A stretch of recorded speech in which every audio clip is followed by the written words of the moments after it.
Mason, my fiancée is pregnant, so let's make this quick. Pack your things and leave. I froze, my heartbeat echoing in my ears. Mason stood there with a nervous woman holding her close.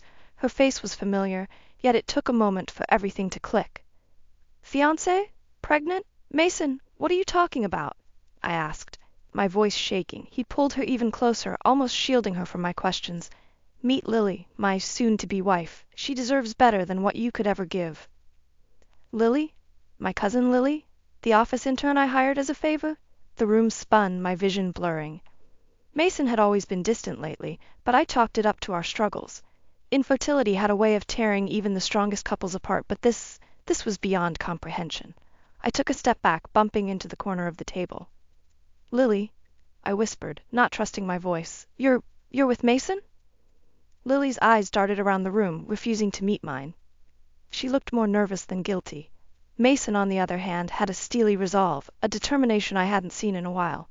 I know this is hard, he said, his tone softening ever so slightly, but Lily is pregnant. I need to be there for my child.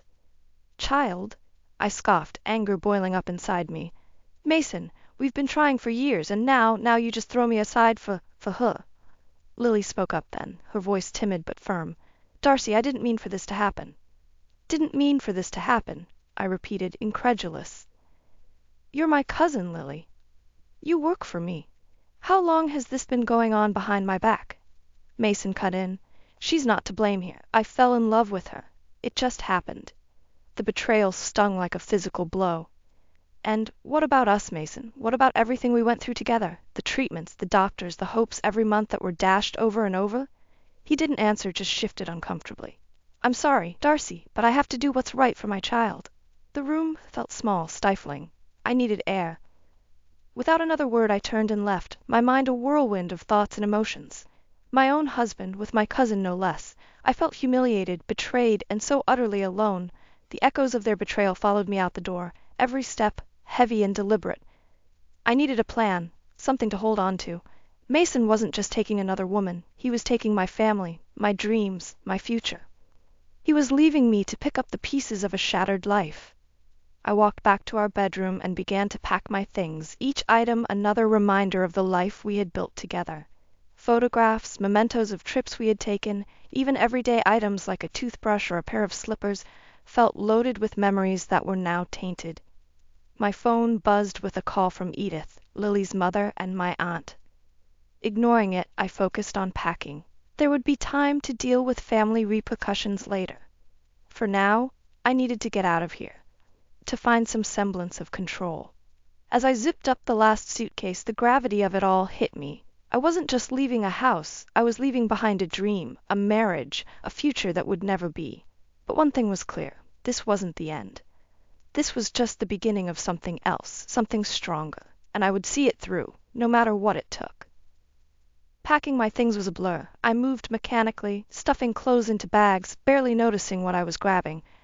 I had to leave Mason and Lily far behind. This house, once filled with love and laughter, now felt like a prison of broken dreams. I stepped out, feeling the cool night air hit my face. My phone buzzed again. Aiden, my colleague from the firm. I needed to clear my head, so I walked aimlessly, letting the city lights guide me. The following morning, I found myself outside a small cafe. I stepped inside, ordering a strong coffee. As I sipped, memories of my achievements at the firm floated back. I was good at my job, damn good.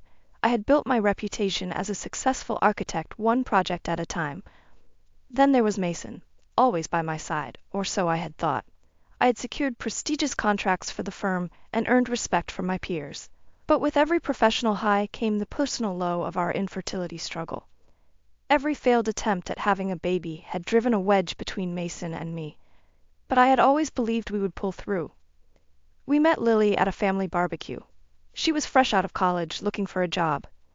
Out of pity, I offered her an internship at my firm. She seemed willing to work hard, at least in the beginning.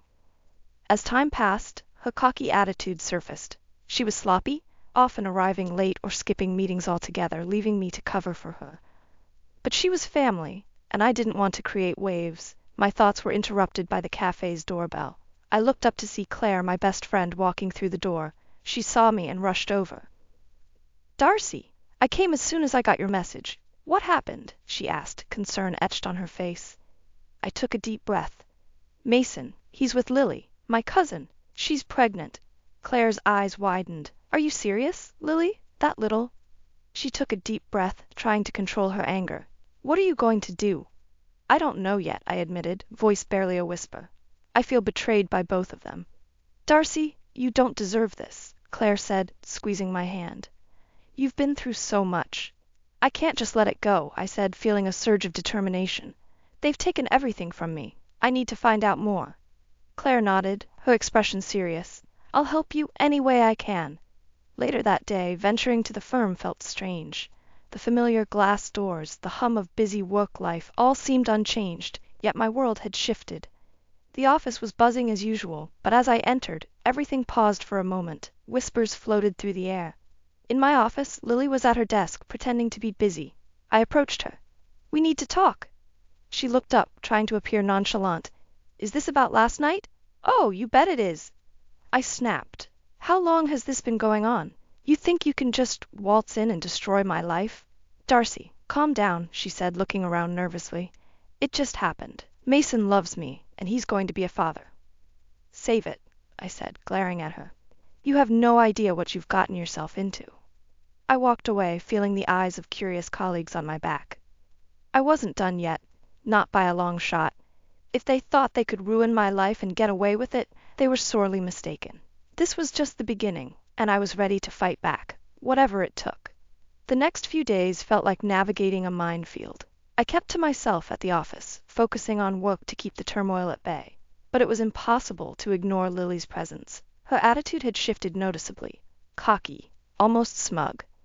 One rainy Tuesday, I entered the break room to find Lily gossiping with some colleagues. Darcy is such a control freak. She's always making everything about her, Lily was saying. I felt a wave of anger. Excuse me, I demanded, stepping forward. Lily's eyes widened momentarily, but she quickly recovered. Oh, Darcy, I was just saying how dedicated you are to your work. Save it, I snapped. Get back to work, all of you. As the small crowd dispersed, I cornered Lily. I know what you're doing. You may have Mason fooled, but not me. Her eyes narrowed. You can't control everything, Darcy. Sometimes things just happen. I clenched my fists, resisting the urge to scream. You're playing with fire, Lily. Don't forget that. With that, I turned and left, my heart pounding. I needed to find a way to expose her. But how? Later that week, I started noticing the little things. Lily's work was sloppy, errors everywhere, deadlines missed. It seemed like everything was falling apart around her, except she didn't care. She seemed more interested in flaunting her newfound confidence and her supposed connection to Mason. I called a meeting with Aiden. He was my rock, my trusted colleague. We sat in my office, the door closed for privacy. I need your help, I said. Aiden looked worried. What's going on, Darcy? I need to find out everything about Lily. She's ruining everything I've worked for, and Mason, he's completely blind to it. He leaned forward, concerned. You think she's up to something more? I know she is, I said firmly. But I need proof. Aiden nodded. All right, I'll see what I can dig up. Feeling somewhat better, I focused on work, burying myself in blueprints and project deadlines. But Lily's presence was always there, a constant reminder of my ridicule and betrayal. During lunch one day, I overheard Lily talking loudly to some colleagues. Darcy's designs are so outdated. I don't know why she gets all the credit. I clenched my jaw and continued eating, focusing on every word, my anger intensifying with every snide comment. That evening, Aiden met me in the parking lot. I found something, he said, holding a file. What is it? I asked, eager. Her resume is padded. She lied about her qualifications. She didn't even graduate. I took the file, feeling a sense of relief mixed with anger. This is it. This is how we expose her. The next day, I called Lily into my office. She walked in, her confidence annoyingly high. Close the door, I said. She did, eyeing me warily. What's this about? I threw the file on the desk. Your lies, Lily. Your fake qualifications. You think you can come in here and tarnish everything? She glanced at the file, then back at me. And what are you going to do about it? This, I said, goes straight to HR. You're done here. Lily's face turned pale. You can't do that. Watch me, I said. You've played your games for long enough. You've played your games for long." As she stormed out, I felt a strange mix of satisfaction and sadness. This wasn't over yet, but it was a start, and I wasn't going to stop until I had my life back piece by piece. Lily had been removed from the office, but her presence still lingered like a bitter aftertaste. Mason's betrayal was a wound that wasn't healing, and I found myself constantly battling anger and sadness. But I had to push forward. There was more to uncover, and a life to rebuild. One evening, I found myself in our now fractured home, staring at the empty spaces where Mason's belongings used to be. My phone buzzed. Claire. "Darcy, how are you holding up?" she asked, her voice full of concern. I sighed. "Trying to keep my head above water. Listen, I heard from Edith. She's shocked about what happened. She had no idea." "Good," I said grimly. "At least someone's on my side." "Have you thought about what's next?" Claire pressed. "I have," I said, feeling a new determination. "I need to figure out everything about Mason and Lily's relationship. There are too many questions." Claire paused, then asked, "And after that?" "After that, I'll decide," I replied, my mind whirring with possibilities. At work, the atmosphere was tense. Everyone knew about Lily's abrupt departure, but no one dared to ask me directly. Instead, whispers and sideways glances filled the office. Despite the chaos, Aiden remained a rock. "Darcy, how's everything?" he asked, showing genuine concern. "I'm coping," I said. "I'll need your help again, Aiden. There's more to this story." "I've got your back," he assured me. Days later, trouble brewed again. Mason showed up at the office unannounced. His presence sent immediate unease through me. "Can we talk?" he asked, his tone softer than I expected. I gestured for him to enter my office, closing the door behind us. "What do you want?" He hesitated, then said, "Darcy, I didn't come here to fight. I want to explain." "Explain?" I scoffed, crossing my arms. "Explain how you cheated on me with my cousin? Knocked her up and expected me to just pack up and leave?" He winced. "I know it looks bad." "Looks bad?" I interrupted, my voice rising. "It is bad, Mason."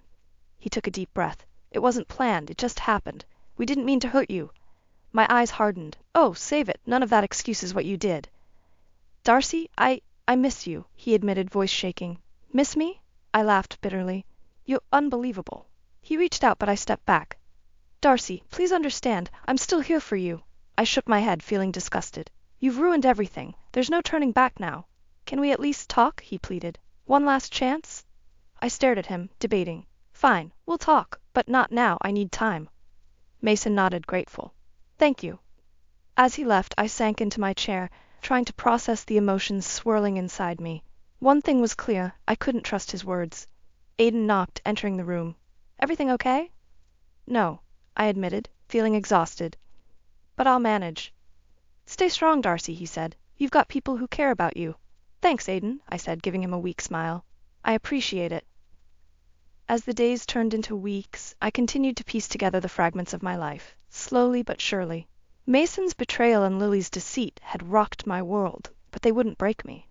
This was just a temporary setback. I was stronger than that.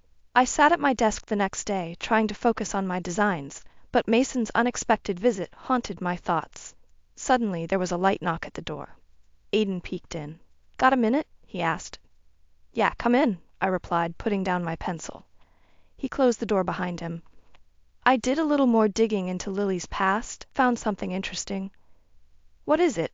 I asked, intrigued. He handed me a folder. "Her last 2 jobs didn't end well. Both places reported issues with her work ethic and integrity." "Not surprised," I muttered, flipping through the pages. "This just adds to the pile." Aiden leaned in. "What's your next move?" "I'm going to expose her for who she really is," I said firmly. "But I need to do it right." That evening I was at home, pacing the living room, when I heard a knock. I opened the door to find Mason and Lily standing there. My stomach churned. "What do you want?" I demanded. "We need to talk," Mason said. "Fine." "Make it quick," I replied, stepping aside to let them in.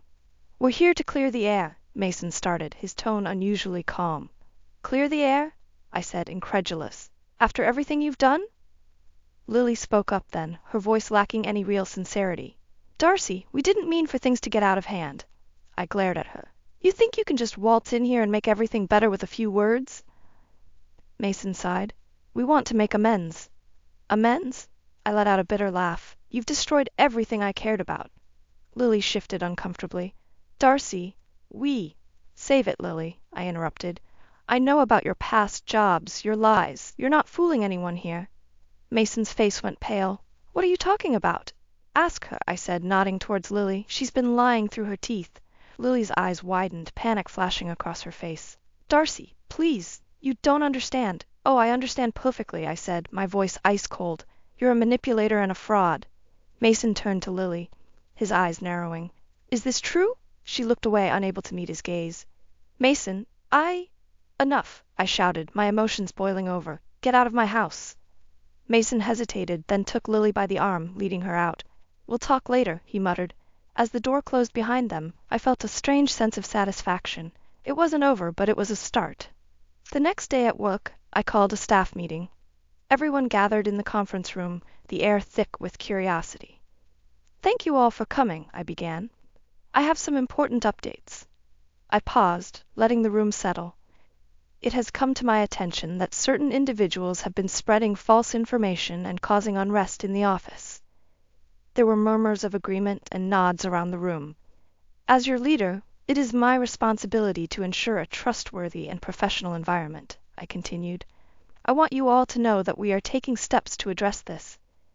Aiden, who was standing in the back, gave me a supportive nod. We're in this together, his eyes seemed to say. As the meeting ended and people filed out, I felt a weight lift off my shoulders. I wasn't going to let anyone ruin what I had built. Not Mason, not Lily. This was my life, my work, and I would protect it fiercely. Later that night, as I sat by the window, the city lights twinkling below, I felt a sense of resolve. The journey was far from over, but I was ready. This fight wasn't just about revenge, it was about reclaiming my life and my future. And I was far from done. I woke up the next morning with a renewed sense of purpose. It was time to dig deeper into Lily's past. Aiden and I had only scratched the surface, and I needed to know exactly who I was dealing with. I called Aiden to my office. We need more on Lily. I have a feeling her deceit goes deeper than fake resumes. Understood, he said. I'll make it a priority. Feeling a bit lighter, I returned to my work. My designs were coming together nicely, and the distraction was welcome. A few days later, Aiden walked in with another folder. You're not going to believe this, he said, handing it over. Inside were documents outlining a string of manipulative relationships and deceitful behaviors, not just at work, but in her personal life too. It was a goldmine of dirt. She's left a trail of destruction everywhere she's been, I muttered. It gets worse, Aiden added. She has a history of lying about pregnancies to keep men around. I felt a surge of anger and disgust. This is perfect. We have to confront her. Aiden nodded, determination in his eyes. Let's do it. We decided to confront Lily in the office. As we walked through the hallways, my heart pounded. This was it. In the break room, Lily was chatting with some colleagues, clearly enjoying herself. Aiden and I approached her. Lily, we need to talk, I said, my voice steady. She glanced up, surprised. Now? Yes, I snapped. Now. We moved to a private corner, Aiden standing close behind me for support. I held up the folder. You know what this is? I asked, my tone icy. Lily's eyes darted to the folder, then back to me. What are you talking about? Your history of lies and manipulation, I said, opening the folder. Fake pregnancies, deceitful relationships, and the list goes on. Her face went pale, her facade crumbling. Darcy, you don't understand. Oh, I understand perfectly, I interrupted. You've been using people for your own gain, and it stops now. She looked at Aiden, pleading. You can't believe this. It's not true. Aiden's expression was cold. We've seen enough proof, Lily. You're finished. Her shoulders slumped, realizing she had no way out. Please, Darcy, I'm begging you. Don't do this. You should have thought about that before you decided to destroy my life, I said, my voice firm. Pack your things and leave. As Lily left the office, tears streaming down her face, I felt a sense of triumph. It wasn't just about revenge anymore. It was about justice. Later that evening, I received a call from Mason. Darcy, we need to talk. Lily is saying all sorts of things. Meet me at the office, I replied. He arrived, looking troubled. I stepped out, holding the folder. You need to see this. As he flipped through the documents, his face turned ashen. I can't believe this, he whispered. Believe it, I said coldly. She's been lying to you from the start.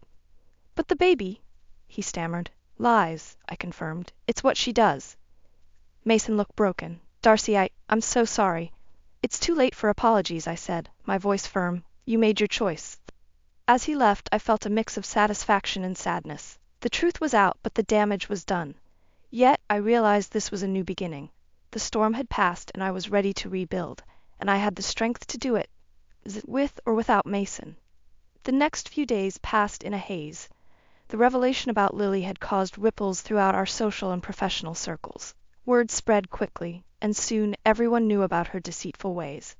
I received a call from Edith, Lily's mother, one afternoon. Her voice was trembling. "Darcy, what's happening? Lily's been saying terrible things." "She brought it on herself, Edith. She lied and manipulated everyone," I replied. "But she's my daughter," Edith said, her voice breaking. "I know this is hard, but she's been deceiving us all. You have to understand that," I said gently. There was silence, then a soft sob. "I trusted her. I trusted her with you." I didn't know what to say, so I just listened as Edith cried softly. When she finally hung up, I felt a strange sense of empathy mixed with resolve. The truth was out, but the fallout was far from over. Mason was having his own share of problems. His colleagues at work had begun to distance themselves, and our mutual friends were hesitant to take a side. One evening he showed up at the office, looking haggard. "Darcy, can we talk?" he asked, his voice rough. I looked at him, feeling a pang of sympathy. "All right." We sat in my office, the air thick with unspoken words. "I've lost everything," he said finally. "You brought this on yourself, Mason. You chose Lily, knowing what it would cost." He looked down, rubbing his temples. "I know, and I regret it every single day, but I didn't know she was lying about everything." "It's too late for regrets," I said firmly. "You have to face the consequences." We sat in silence for a few moments. Finally Mason looked up. "Is there no way to make amends?" I shook my head. "You shattered any trust I had. This isn't something that can be fixed with words." He nodded, tears in his eyes. "I understand." As Mason left, I felt a wave of exhaustion. It was like coming to the end of a long, grueling marathon. There were no winners here, only survivors. On the work front, my determination paid off. My projects were on track, and the team had rallied behind me. Claire was a constant source of support, and Aiden's steadfastness made every challenge seem manageable. One evening, we gathered at a small bar to unwind. Claire raised her glass. "To Darcy, for showing us what real strength looks like." Everyone cheered, and I felt a warmth spread through me. These were my people, my real family. As the night wore on, Aiden pulled me aside. "You did it, Darcy.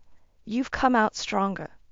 "I had help," I replied, smiling at him. He looked at me, his gaze steady. "You're incredible. You know that? You deserve so much better." I felt a blush rise to my cheeks. "Thank you, Aiden, for everything." Walking home that night, the city lights seemed brighter. I had faced betrayal, deceit, and heartbreak. But through it all, I had found my true strength. The next morning, I sat in my office, planning the next big project. There was a knock at the door, and Claire walked in with a huge grin. "You won't believe this. Lily's trying to salvage her reputation, but no one's buying it. She's getting ostracized everywhere." I looked at her, feeling a sense of justice. "Karma." Claire nodded. "Exactly. Karma." As I turned back to my work, I felt a deep sense of closure. Everything was falling into place, the pieces of my life rearranging themselves into something stronger, something new. And for the first time in a long while, I felt a sense of peace. Months had passed since the storm of betrayal and revelation. My life had slowly pieced itself back together, stronger and more resilient than ever. My career was flourishing. Heading several new architectural projects felt like a triumph, a testament to my determination and skill. One afternoon, while I was overseeing a site, my phone rang. It was Claire. "Darcy, you've got to see this," she said excitedly. "What's up?" I replied, trying to hear over the construction noise. "Check your email right now," she insisted. I found a quiet corner to look at my phone. In my inbox was a forwarded message outlining a prestigious architecture award nomination. "I don't believe it," I whispered, scrolling through the details. "Believe it, girl. You've earned this," Claire said with pride. I leaned against the wall, feeling the weight of the past year lift slightly. "Thank you, Claire, for always believing in me." In the following weeks, my workload grew, but so did the excitement. I threw myself into the projects, channeling every ounce of my energy and creativity. The team rallied around me, their support and enthusiasm a constant boost. One evening, as we wrapped up a meeting, Aiden approached me. There's a gala for the award nominees next week. Are you going? I wasn't sure, I admitted, but maybe I should. You should definitely go, he encouraged. And you won't be going alone. We're all going to be there, cheering you on. I smiled, feeling grateful. Thanks, Aiden, that means a lot. The night of the gala arrived quickly. Dressed in an elegant black gown, I felt a mix of nerves and excitement. Claire and Aiden met me at the venue, both looking proud and supportive. As we entered the grand hall, I spotted familiar faces, colleagues, clients, industry leaders. It felt surreal to be among them as a nominee. The evening progressed with speeches and presentations. When my name was announced as the winner of the Rising Star Award, the room erupted in applause. I walked up to the stage, my heart pounding. Congratulations, Darcy, the presenter said as he handed me the trophy. Thank you, I managed, feeling a wave of emotion. This means the world to me. As I stood there holding the award, I saw Mason at the back of the room. He looked different, humbled, almost defeated. After the ceremony, he approached me hesitantly. Darcy, can we talk? He asked, his voice filled with regret. I nodded, leading him to a quieter corner. What is it, Mason? I wanted to say I'm sorry. Truly. I've realized how much I've lost, he said, his eyes earnest. I looked at him, feeling a mix of emotions. Mason, I appreciate your apology, but it's too late. You broke something that can't be fixed. He nodded, tears in his eyes. I understand. I just needed you to know. As he left, I felt a sense of closure. The past was behind me, and I was ready to move forward. The next morning, I woke up feeling lighter. The gala, the award, Mason's apology. It all felt like a final chapter closing. My future was bright, filled with new opportunities and possibilities. Returning to my office, I found a small bouquet on my desk with a note from Aiden. To new beginnings. I smiled, feeling hopeful. Life had thrown its worst at me, but I had risen above it. I was ready for whatever came next, strong and unbreakable. As I sat at my desk planning the next big project, I knew one thing for sure. I had reclaimed my life, and I wasn't looking back. The journey had been painful, but it had also made me who I am, unstoppable.